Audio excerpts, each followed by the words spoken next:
Hello, welcome to Farrell Swim Tech. My name is John Farrell. This is a special request video, and this is about stroke cadences.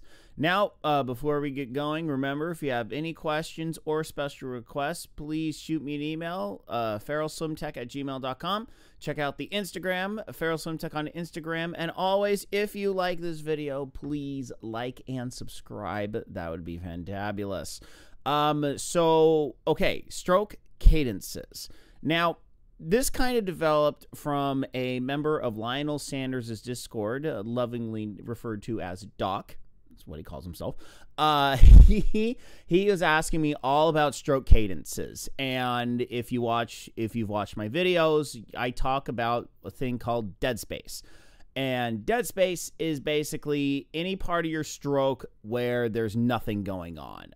Typically, it happens in one of two places. Place number one is when you put your hand in and you glide, and then you take a pull. It's a dead spot at the entry point.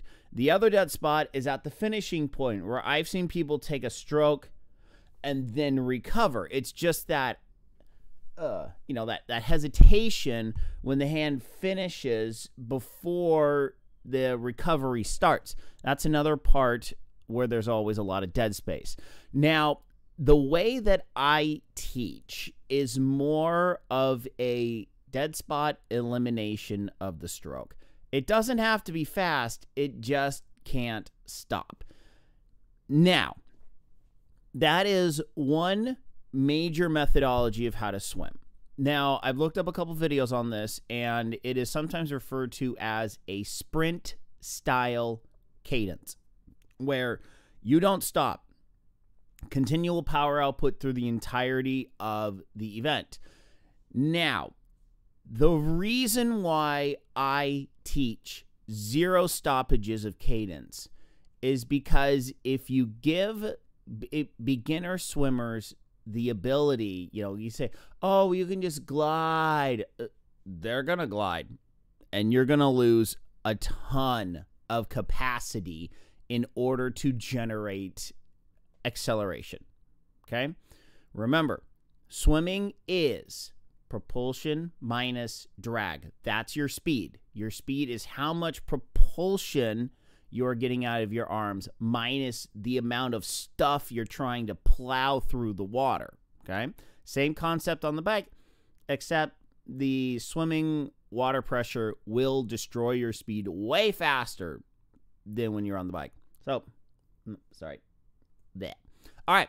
So how do we do this? So the major question is about timing. It's about when does the pull start in relation to the pull ending. So let me stand up and let's talk about this.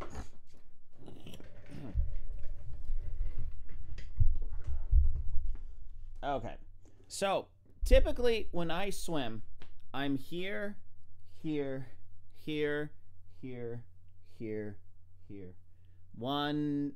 So I'm going to count the kicks, okay? Because I talk about a 4-beat kick, and a lot of people wonder how on earth that happens.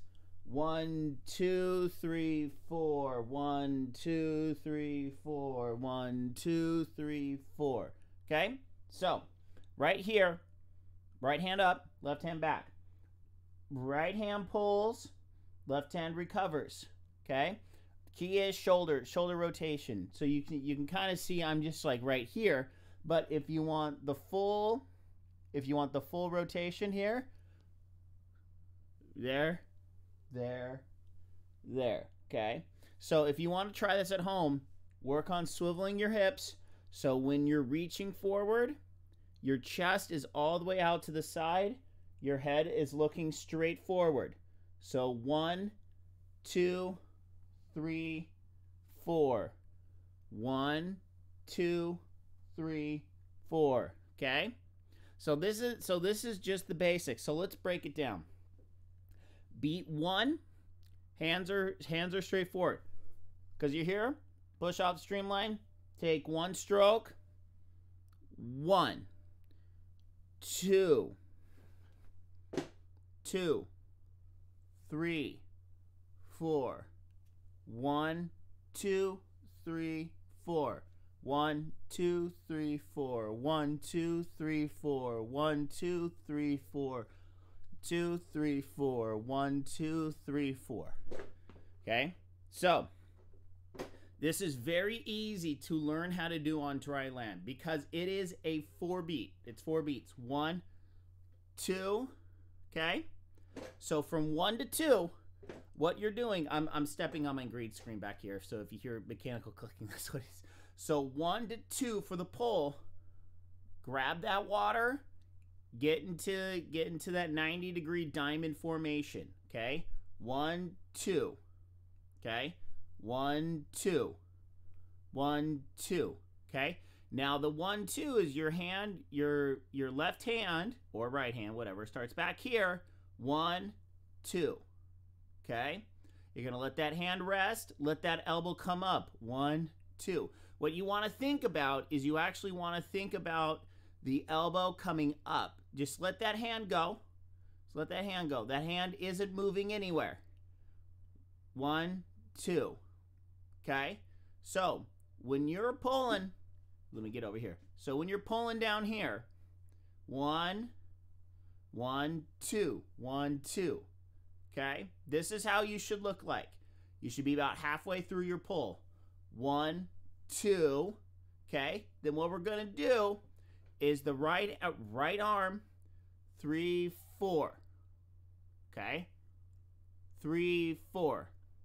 No. 1, 2. Okay, so that's 1. 1. I'm sorry, I got timing screwed up earlier. 1, 2. So beat 1 is here. Okay? 2 is here. All right? So for count 2, 1, 2. Okay? Push through. Push through. Push through. Okay? 1, 2. 1, 2. 1, 2. Now this is the perspective if you're looking up from the bottom of the pool. 1, 2. Yeah, okay.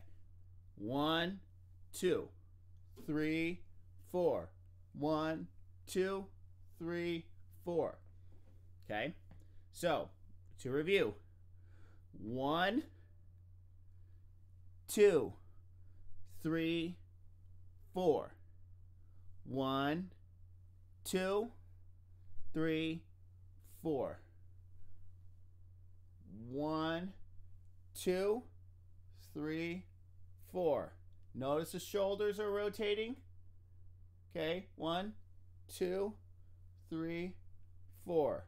1, 2, and it is a little tougher with your feet planted, but this will really get you the idea. Okay, so those are the 4 steps to doing a 4-beat kick with the timing that I do.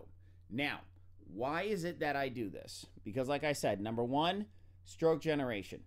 Just continual moving of the arms, and this is what I like to call kind of the windmill effect, where it's not necessarily a windmill in a traditional sense, but arms are here, right up there, arms are outstretched again. There, arms are outstretched again. Okay? Like I said, the thing with the 4-beat kick, doing this with a 4-beat kick, you allow yourself to speed it up where it can go 1, 2, 3, 4, 1, 2, 3, 4, 1, 2, 3, 4, 1, 2, 3, 4, 1, 2, 3, 4, 1, 2, 3, 4, 1, 2, 3, 4. You see how that can be? That's a sprint. That's how I sprint. Okay? That's how I went a 51.6 the other day. 1, 2, 3, 4, 1, 2, 3, 4, 1, 2, 3, 4, 1, 2, 3, 4. Okay? Or swimming 1,000 mile, 2,000.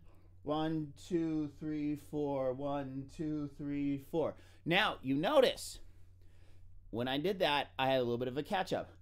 1, 2, 3, 4. 1, 2, 3, 4. Okay? That's my distance gear. The leading hand hangs out just a little bit on distance. Why? What happens is, it's kind of tough. 1, 2. It's a little hard to 1, 2, 3, 4, 1. No, that's true ketchup. It's hard for me to visualize exactly what my distance stroke is. But what's going to happen is your recovery is going to be much faster than the pull. 1, 2, 3, 4. 1, 2, 3, 4. 1, 2, 3, 4. So that's where things get a little mixed up. This is learning a distance gear. Now, you may have heard this being talked about as gears. You know, we want to have different strokes for different situations. Now, if you're a pure distance guy, all you do is the Ironmans. You only swim Ironmans. That's all you care about are Ironmans. That 4,000 yard distance, that's all you care about. Okay, that's where. But here's my overall thing. My overall thing is learning how to do a continual stroke generation, and that's what, like I said, that's what I teach. That's what I teach. That's what I encourage all swimmers to learn how to do. Once you learn how to do the continual power generation, then you're able to tweak it out and make tweaks and modifications in order to turn it into a more distance thing. It's hard for me to teach exactly what I do on distance because, quite frankly, it is that continuous power generation. It's the continuous power generation type of stroke, but then I nuance it a little bit in order to be able to get some extra distance per stroke and extra glide out of it. Now, what are the benefits of learning this continual stroke generation? Number one, this is going to send your all-out 100 time through the roof. It is going to give you huge drops on your 100 time because you are continuously generating power. You are not stopping. Quite frankly, this is what Lionel Sanders needs to learn. If Lionel Sanders can learn this stroke, I guarantee you he will drop lots of time. Just learning the timing of how to continuously generate that power. And for everyone else, like I said, your 100 will drop. You learn how to continuously generate power. You're giving yourself more capacity to generate power. That is going to give you more acceleration, which will counteract the... Man, I got a bunch of junk in my teeth. Excuse me. Which that will counteract how the drag force is pushing on you by the water. You're going to have more speed overall during your stroke. And then what you do is then you learn how to get that power. You generate more power through the stroke, much faster turnover rate with the sprint stroke as opposed to your distance stroke. You're going to get stronger in the water. That's how to get stronger, okay? So basically, what you, I very much so recommend. This is the same as going to the track and learning how to do 100-yard sprints. You know, you don't do 100-yard sprints the exact same way that you run a mile, 5K, 10K, marathon. It's not the same thing. It is not the same. It's not the same technique. It's not the same cadence. It's not the same step pattern. It's not the same stride. It's a different stride for a sprint than it is a long distance run. Exactly same thing with swimming, and that's kind of what I tried to explain here. So that's going to be it for this video. It's kind of short and sweet. I got to get ready for the day. Just wanted to bang this one out before I left. So once again, my name is John Farrell. This is Farrell Swim Tech. If you want me to review your stroke technique, please shoot me an email, farrell@farrellswimtech@gmail.com. I'll tell you everything you need to know. I do these things free of charge. I am affiliated with Team Zoot. They are fantastic people. Go check out their website. Lots of amazing training gear and racing gear. Also a member of Noon's affiliate team. Great hydration. Can't say enough good things about them. Thank you, Noon, for allowing me on your team once again. Yes. So, yeah. That's it for today's episode of Farrell Swim Tech. Like and subscribe if you like what you see here. Please check out the things down below. And as always, my friends, because here we... Sorry, it's tough doing these videos at 6 o'clock in the morning. But Just remember, friends, here at Feral Swim Tech, we swim smarter and harder because we're smarter. Thank you all so much for tuning in, and good night, Isaiah Norris, wherever you are. I'm out of here. Goodbye, everyone. Goodbye.